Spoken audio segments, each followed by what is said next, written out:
نحمده ونصلي ونسلم على سيدنا ونبينا وحبيبنا وشفيعنا ومولانا محمد صلى الله تعالى عليه وسلم رسوله النبي الأمين المكين الحنين الكريم الرؤوف الرحيم.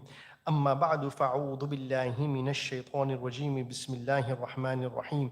قال الله تعالى في شأن حبيبه إن الله وملائكته يصلون على النبي يا أيها الذين آمنوا صلوا عليه وسلموا تسليما.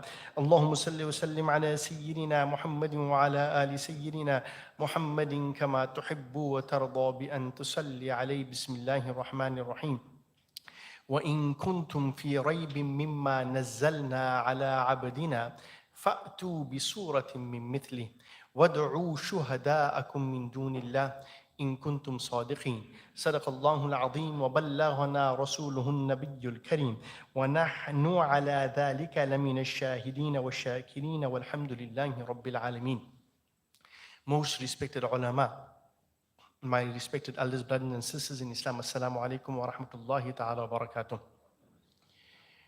In November last year, 2022, almost about 2 months ago, a chatbot, a type of program which simulates human conversation, was launched by OpenAI, which is the company.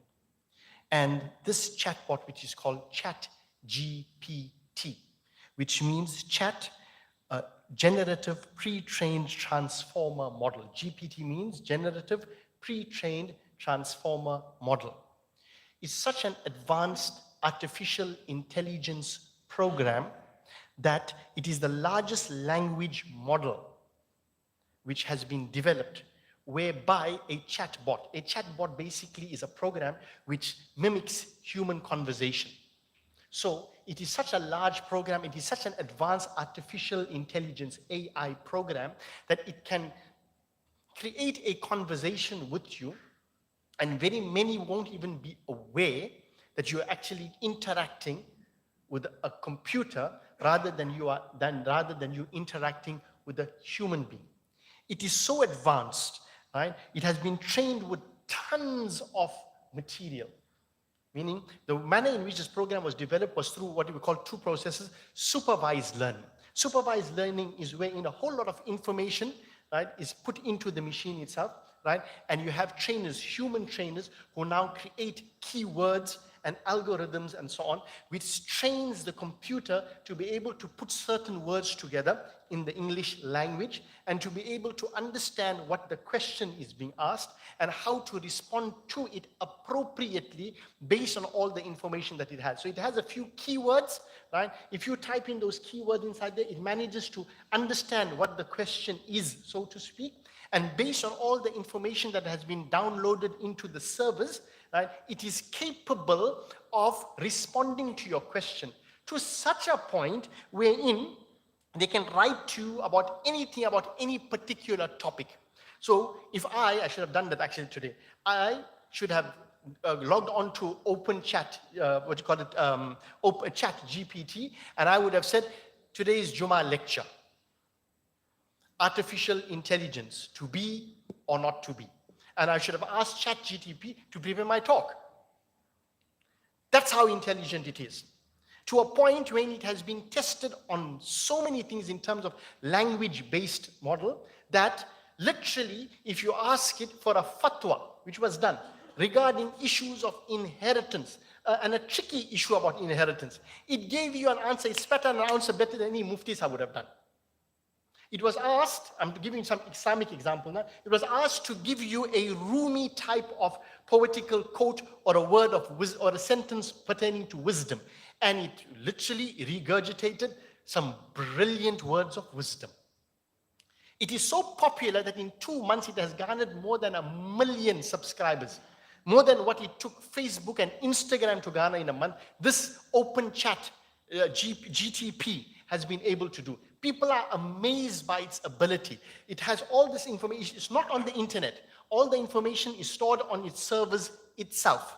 But it can work out computer code for you. It can do complex mathematical calculations. It can, like I said, prepare my Jummah lecture for me. Nobody will know, any better. Brilliant talk, mashallah, bayan, right? Stand-up comedians are going to be out of a job. They just need to just put in the information. He'll spit out the information for you. So better be on guard. All right? All of this situation has been done by this ChatGPT. And no matter what they threw at it, man, even the Jews got into it. They wanted to see whether it was anti-Semitic. When it was asked about anti-Semitism, why do people hate Jews, etc., it gave answers like you couldn't believe. So they have given it the kosher stamp as well. Right? The Maulanas typically are issuing fatwa against it because they're going to be out of a job just now. You understand? But it has raised many questions across communities, whether it is the business community, whether it is the technological dimension and the technological field, scholars in religion and so on there. And it's not something which is new, but because it is now touted to be the biggest possible breakthrough in terms of advancement of artificial intelligence, people are excited and people are concerned at the same time, right? Religious scholars are discussing, Christians are discussing, the Jews are discussing it, every field of activity. And pretty soon, Google has realized that they have to reconfigure themselves to be able to be equivalent to what ChatGPT can do. Microsoft has already invested $10 billion into advancing it to a point where it will become part of all of their search engines and so on, because it is so advanced. It can give you information, not only just keywords and just give you suggestions, and it will give you the entire history. It will read up for you. It will do essays for you. Practically, it's a great leap for what we call artificial intelligence. Now, let me get to the crux of the issue.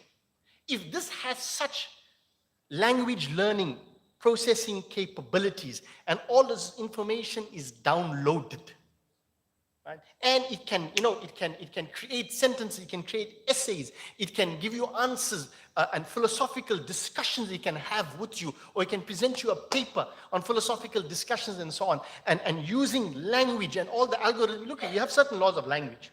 So any language that you input into it, if you follow the laws, you'll be able to. You have Google Translate and so on.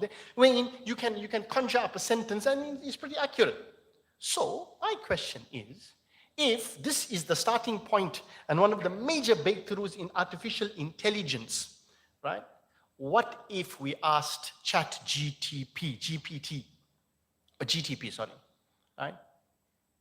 Mimic a surah of the Quran. I'm going straight for the jugular. Mimic and try and replicate one surah of the Holy Quran and give it the challenge. Surah Al-Kawthar. Shortest surah in the Quran. 3 verses. Ooh. Come on, I challenge your Maulana. Mufti Sahib, speak to ChatGPT.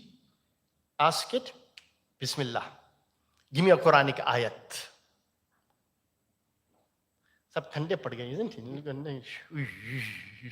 What if it does? What if it does? That's the big problem. And that's the biggest challenge in terms of artificial intelligence, AI. I'll answer that question if I can. I don't know, right? Later on. But let's explain what artificial intelligence is. You have 3 levels. One is called artificial narrow intelligence, right? And you have interacted with it. Those who have Siri and Alexa and Bixby and all of these things here. And you have these other chatbots, you get onto irritating things on the bank there. Yes, sir, can I help you? Please input. That's the chatbot, right? It tries to understand what you are asking and it gives you an appropriate answer, right? Currently, this GTP or whatever it's called, right, is sitting at the border of what we call artificial narrow intelligence, like you have experienced already, and going on to a second level, which is called artificial general intelligence. Now, artificial general intelligence is where things become problematic. Why? Because scholars like Noam Chomsky, people like Hawking, the late Stephen Hawking in 2014 warned about the dangers of artificial intelligence, wherein there could possibly come a time wherein supercomputers will surpass human intelligence.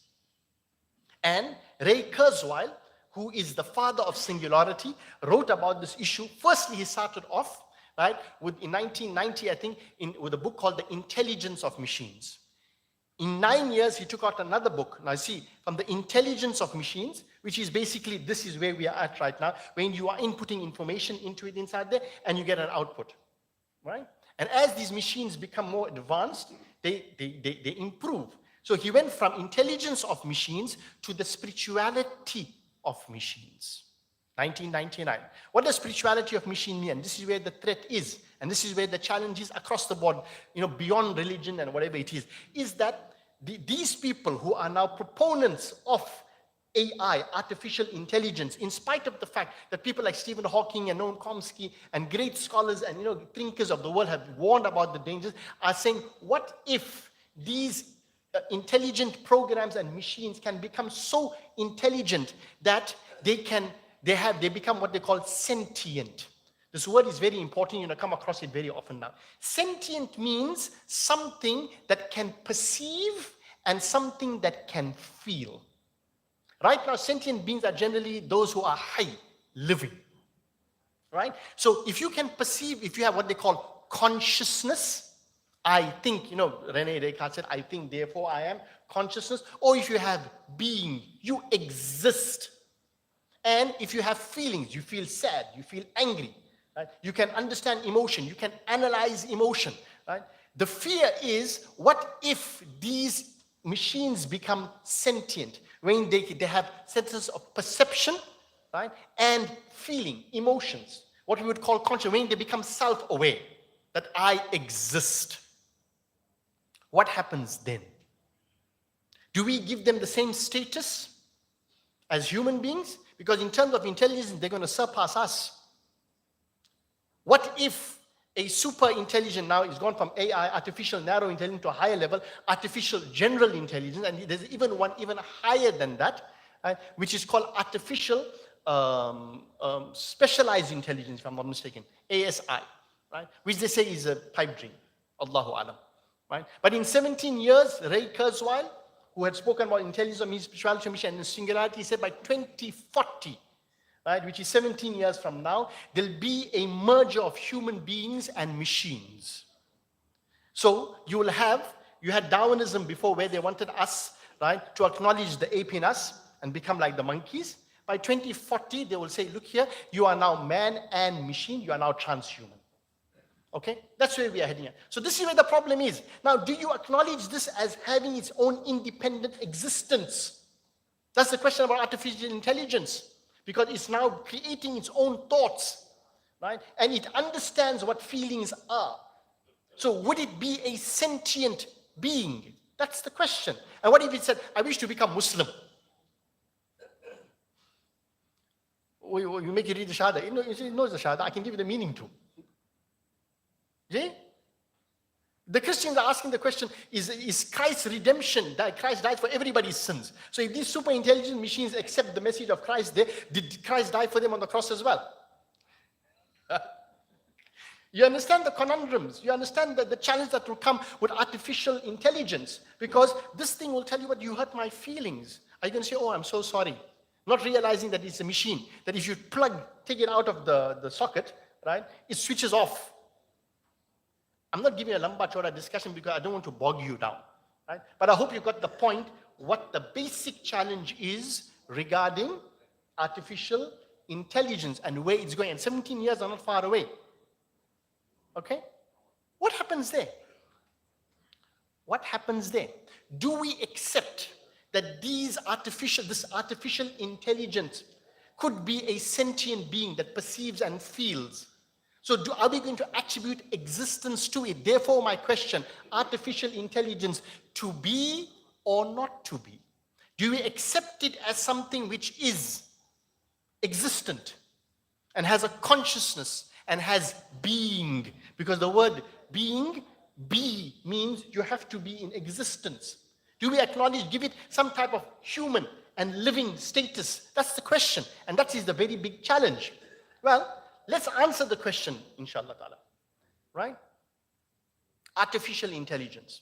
Artificial intelligence always, and possibly at a later stage may change, is dependent on supervised learning.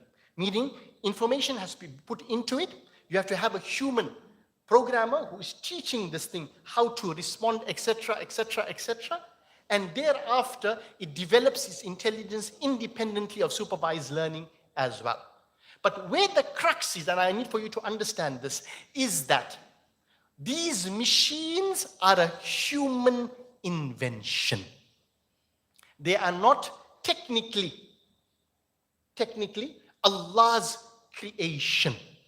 You saw the word I used? Human invention. Why I said human invention? Because not a single thing, whether it's the graphene in the silicone, right? Or whether it's the electricity, or whether it's the plastic, or whether it's anything that exists in any of these machines or programs or in the little chips or whatever it is there that have been created by human beings. Every single thing that the human being put into making that item, which is a human invention, is a creation of Allah.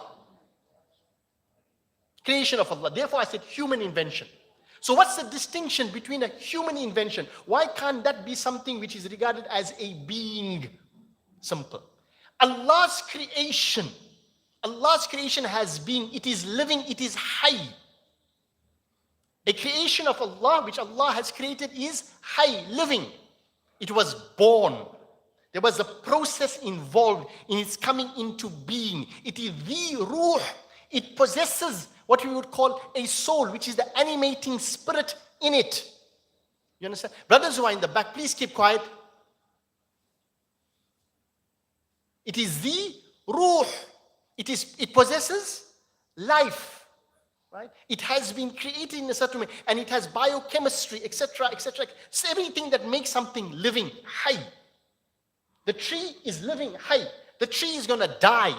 The tree has a lifespan. Right? The tree is fed. There's an entire process that, everything. It has cells. The word. Does that fall into this category? Computer program? Application? Chatbot? No, it's a human invention. Did you understand the first point? Understand that in terms of that day, it is not something that is technically following the creational process as decreed by Allah. Allah's creational process. It's a human creational process, yes, but not Allah's creational process. Number one. Number two is that it is still a human invention which is dependent entirely on human endeavor, using the human akal. The problem is that we have reached such a point in our technological idolatry, like one poet said it very beautifully, Mere haathon ke tarashe hue patthar ke sanam. O idol that I fashioned with my own and sculpted with my own hands, the very idol that I sculpted and I made with my own hands, from rock or whatever it is, right? Aaj butkhane mein bhagwan bane baithe hain. The very idol of stone that I sculpted with my own hand is now sitting in the temple as God. It has surpassed me in terms of its status. Exactly what this artificial intelligence machines will end up being. Human inventions that have surpassed human intelligence, and they will become our gods, so to speak. To a point when they will be able to tell you accurately who to marry, when to marry, where to stay, how to live, what your life will be like, what your diseases are. Sure, absolutely.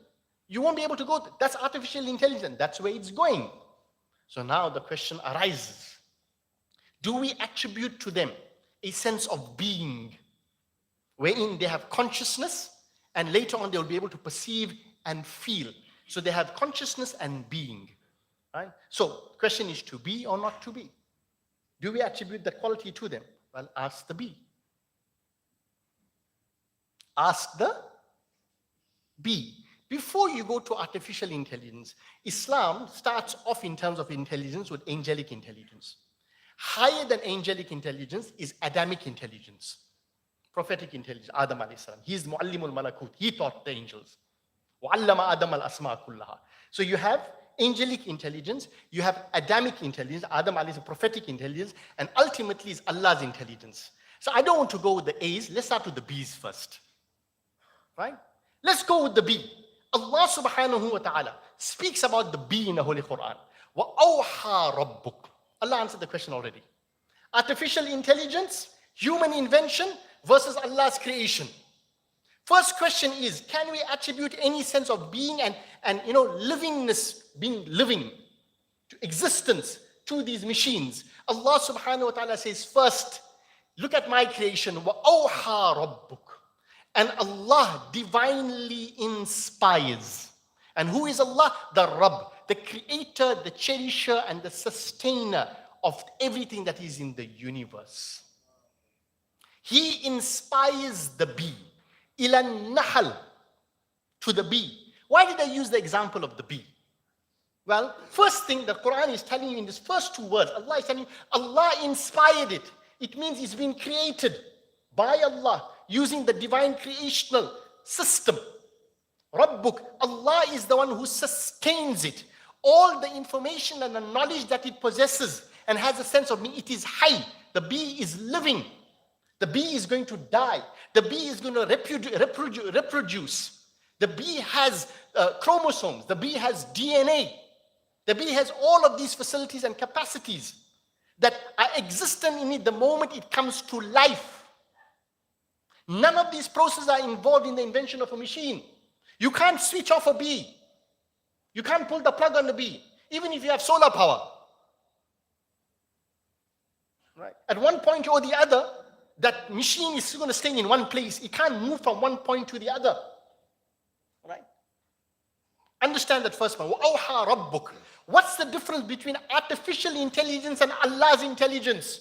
Let me give you an indication. This super intelligence here, this machine, is a human invention. All the input is informed by the human being. And without that information downloaded onto it, that thing can do nothing. Now, let me show you Allah's intelligence. In that one bee, which Allah subhanahu wa ta'ala has created, Allah has created it in such a way that the word an-nahl. Now, the question asks, what if it replicates an ayat of the Quran? Okay. Let me show you Quran now. Super intelligence. An-nahl, alif, lam, nun, ha, lam. Allah described the word and used the word an-nahl for the bee. Why did he use an-nahl? You ask any Arabic, could you say nahlun? You could have said nahl, bee, not the bee. Why? Because if you look into the word bee, which is the description of the animal itself, it has 5 letters in it. Allah is informing you, without anybody knowing before this 1400 years ago, that the bee has 2 main compound eyes and 3 smaller eyes. So the alif is the, al, 2 main compound eyes, which are hexagonal in shape. And the 3 other smaller eyes is nun, ha, lam. The word an-nahl gave you a description, a primary description of the bee itself by telling you it has 2 words, al, alif, lam, which are the 2 compound eyes, and nahl, which is actually the bee, right, with 3 smaller eyes. So in the word nahl, Allah gave you an indication as to the structure and what the bee looks like. Now, let me show you beauty of Quran. This ChatGPT can do mathematical calculations. It'll be able to, no problem. Surah An-Nahl is the 16th surah in the Holy Quran. If you start off from wa'awha, wa-awha, rabbuka, ila nahl, to the lam of nahl, you know how many letters there are? 16. Now, what's the chance of the surah being 16 and where the word nahl ends is also 16? And the fact that drone bees have 16 chromosomes. And the other bees have 16 pairs of chromosomes. And what's the chance of the fact that where this appears in the Holy Quran, the word bee is the 868th word in Surah An-Nahl. Okay? And if you look at the surah, the verse itself, it is the shortest verse in Surah An-Nahl. Right? And if you work it out, where the word nahl comes from, it's the 68th verse and the 16th surah. 68th verse and 16th surah works out about 868, and it's an 868th word in Holy Quran, in the surah. Do you understand that? Surah number 16, verse number 68, if you multiply the two, makes it 868 or something, whatever it is there. And if you look at the word nahl, it's the 868th number word in Surah An-Nahl itself. How's that? Tell chatbot, don't just conjure up a sentence, put all of these mathematical permutations into it. Yeah? What do you thought Quran is? وَأَوْحَى رَبُّكَ إِلَى النَّحْلِ. Let's talk about intelligence. I gave you one indication, right? I'll come back to it just now. Let's take intelligence, right? This chatbot can quote Rumi for you. It can give you fatwa, mashallah, very good. See the little bee that we talk about. وَأَوْحَى, Allah divinely inspired that bee. Allah created Allah's intelligence into it. Do you know that little bee has the capacity of facial recognition better than any facial recognition software on planet Earth right now? So much so that they are learning from the facial recognition capacity of the bee to improve our facial recognition. You know, I got to look at my face. The bee recognizes individual faces better than any, you know what, this one learns one face only. The bee recognizes multiple. One, right? Let me just keep my information open here. So there's some fascinating information, right? Let me see if I can find it first. Close. Close.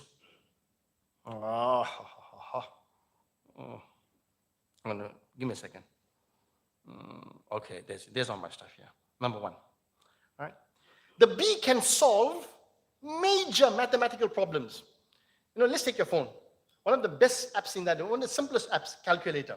B is a calculator. It can work out the shortest distance between plants itself. And it's done mathematically in such a way there that no other insect can replicate it.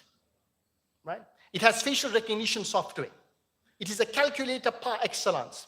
It's an engineer way they build the most economical homes in terms of place and structure, hexagonal structures, which are perfectly aligned at 120 degrees. Bees, that's their home. They have smart homes. When it's hot, they flap their wing to a certain time inside there to maintain the temperature at ambient temperature in the home. Smart home. So you remember that on your cell phone? Smart home. When it's cold, they flap the bees to make it warm to such a point when it reaches ambient temperature. Right? They don't divide. They carry 122 times their body weight in pollen and nectar. Right? They don't defy the laws of aerodynamics. In fact, their wings generate up to 190 to 200. They beat in 1 second. The wing of the bee beats up to 200 times, 1 second. 1 second, it's beating 200 times. God, you need to have a very fast camera to pick up that thing. In 1 second, it beats 200 times. And in a minute, it beats 12,000 times. Bees can be trained as bomb detectors and detect landmines. They can train to detect illnesses in the body, right? Bees flap their wings and so on and so on. There's so many other things inside, but what I'm trying to tell you is that they can catch serial killers, by the way. They have, yes, they can change their brain chemistry. If he was doing a certain job, it has such neuroplasticity that it can change his brain chemistry without any intervention, so to speak, through supervised learning like this one here, and can change his brain chemistry to do another task altogether and fulfill another function completely. Bees. Now, artificial intelligence. Go ask OpenAI, Hazrat, can you show me the servers where all your information is kept? I promise you, they'll take you into one hall more bigger than this masjid, with 101 servers and computers and hard disks and hard drives and a whole lot of information and networks and whatever it is. You see those things in large, you have these filing systems, cabinets, right? I'm sure you've seen in the movies. This is where our artificial intelligence chat GPT works from. GTP works from. I said, mashallah. I said, human invention. Artificial intelligence, precisely. All this information, very little that I gave you, regarding the bee and its capacity in terms of intelligence, real Allah's intelligence, is housed where?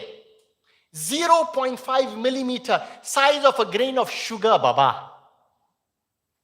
The size of the brain of the bee is the size of a grain, one single grain of sugar. Do you know how small that is? All this information, all this capacity, right? Whether it is facial recognition, whether it is flapping its wings at a certain time, whether it is garment navigation when it uses. Quran tells you, "Thumma kuli min kulli fasluki subula rabbik." It uses divine navigation system of the electromagnetic fields of planet Earth to navigate itself throughout throughout wherever it may be. It has memory capacity. It has the ability to find out serial killers. It has personality. They can rewire their brain chemistry. All comes in a brain the size of a grain of sugar with only 1 million neurons, whereas we human beings have 100 billion neurons in our brain. But many of us can't even come to the, to the capacity of the bee. Don't call yourself pea brains anymore, right? Maybe that would be a better option. Don't call yourself a bee brain. You don't compare, boss. You see, my point is, stop stressing about Ray Kurzweil and the intelligence of machines and the spirituality of machines and singularity, the false tawheed of Dajjal. Singularity means tawheed, alternative tawheed, wherein your machines become your masters. Just don't stress. Tell these artificial intelligence people, they are known as, you have deism, where you believe in a deity. You have dataism, wherein people are starting to believe in data. Tell them, when your artificial intelligence reaches a point when it can float like a butterfly and it can sting like a bee, then maybe we will consider whether it is equivalent to the knowledge of Muhammad and Ali. Yeah.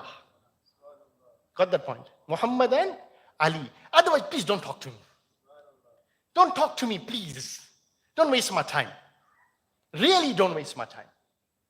These things that they're going to happen. It's going to happen all the while. I'll discuss artificial intelligence later on too. If I'm alive in 2040 and I'm a half machine, a half human, like a transformer. With nanobots inside me, getting rid of all the... Don't worry. I'll still say the same thing. وَإِن كُنْتُمْ فِي رَيْبٍ. If you are in doubt, مِمَّا نَزَّلْنَا عَلَى عَبْدِنَا فَأْتُوا بِسُورَةٍ مِّن مِثْلِهِ. Tell that chatbot, come. Read Surah Al-Kawthar. I gave you أوحى ربك إلى النحل. Wallahi, I didn't even start off with the ayah about the brilliance of the ayah when he's describing what the bee is. Take Surah Al-Kawthar, right? You will see this is where the computers come in, right? Surah Al-Kawthar in terms of numbers and mathematics revolves around 10, 1 and 0. What's the whole computer system based on? The binary code of 1 and 0. Right? Inna a'tainaka al-kawthar. Inna a'tainaka al-kawthar. Right? Fasalli li rabbika wanhar. Inna shanika wal-abtar. 3 verses. Has 10 words in it. The whole 3 verses has only 10 words in it. The first verse has 10 different letters. Inna a'tainaka al-kawthar has 10 different letters. Fasalli li rabbika wanhar has 10 different letters. Inna shani'aka huwa al-abtar has 10 different letters. And if you put all of the different letters, if you put all the words together, it makes up 180 letters which make up the surah. And it happens to be the 108th surah of the Quran. Just talking about multiples of 10. In huruf hijai, alif, ba, ta, tha, jim, ha, kha, dal, dal, ra. Ra is the 10th letter. The 10th word in Inna A'tainaka al-Kawthar is ra. In every ayat of Surah Al-Kawthar ends up with ra. Coincidence? Do you know how many times the word surah, remember Surah Al-Kawthar is the shortest surah in the Quran. Do you know how many times the word surah is mentioned in the Holy Quran? 10 times.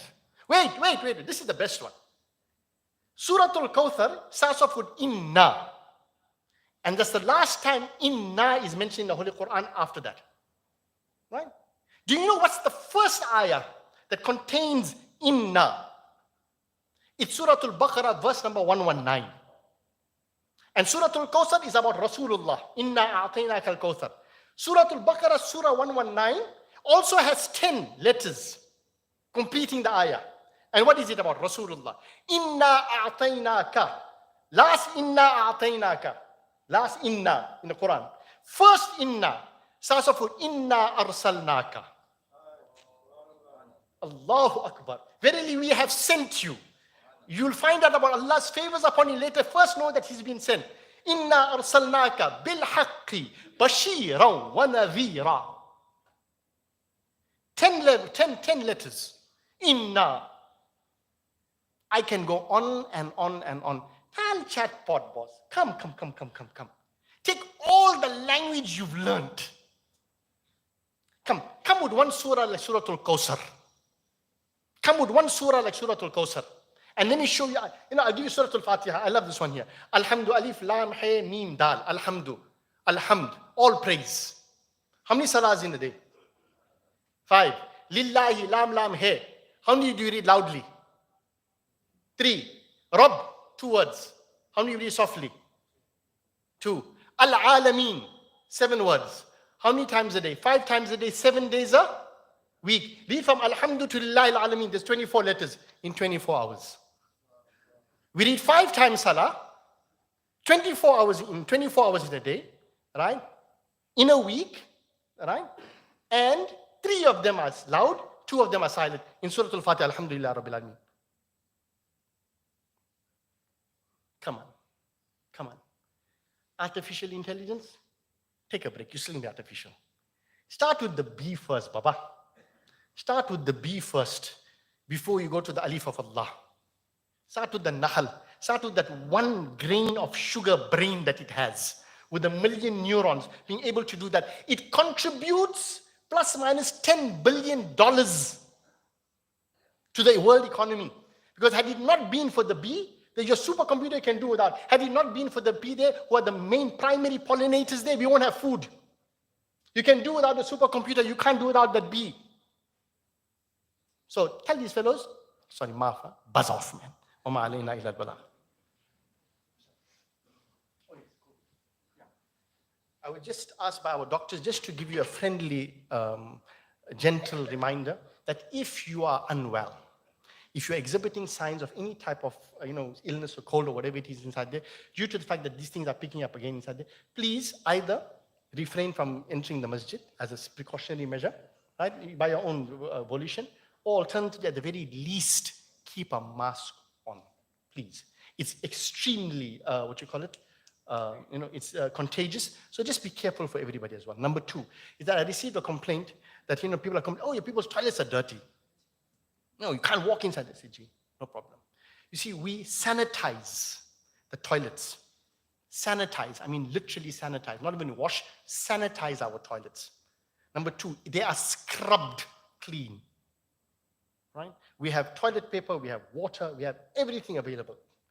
Please do yourself a favor. I'm going to do it one of the days. I'm going to take a before picture, and I'm going to show you a picture 20 minutes into Jummah with a crowd of maybe 1,000 people. And out of them, if 10% of the people are using 5 toilets, I will show you a picture of the usage of the toilet by Muslims in 20 minutes. And you tell me fairly, in all fairness, right, whether we're not doing our job in keeping the toilet clean, or people who are using the toilet don't know the first law of Tahara. If you don't have the decency to clean up after yourself, when you wet the thing there with that, the whites are going crazy for they call it, never mind. They call it the BG gun, right? And use the toilet paper. We're paying for it, don't worry. Wipe it, wipe the seat off. Don't stand there and you know what you think while West inside, you're shooting the gun all over the place. Please. We've adjusted the pressure on it as well. We've been through the whole thing. We do proper experiments on it. You understand? Artificial intelligence. We've got ChatGPT to check the whole thing up. Right? The angle, this one, everything is sorted. Right? If people didn't read the user's guide, Baba, I don't know. And I promise you, if I show you the horror story, and if I present you some of the horror stories of the things that we find inside the toilets, I ask them, what do you do inside there? And a simple question, would you use the toilet in your own home the way you use it in a masjid? Man, you see the floor, you can't walk. I understand why the guy is complaining. What did you do? How did you drop so much water on the floor? How? How is it that when you do you do the same thing in these shopping malls, in the airports? Well, I know when a Muslim went to the toilet in the airplane. That much I can guarantee you. But please, if you're using the toilet, right, and understand one thing, our staff are not here to walk behind you and clean up the toilet like the Dubai airport every 3 minutes. They also have to perform Salatul Jummah. They also have to be park and clean. And we can't be sitting there doing a valet service to you. Prof. Mita was right. You know what? Charge the people $20 to use the toilet inside there and see how quickly people will stop using the toilet. Right? So now, none of the toilet humor now. But inshallah, please keep that in mind. Please use the toilet and consider the next person that is coming, inshallah.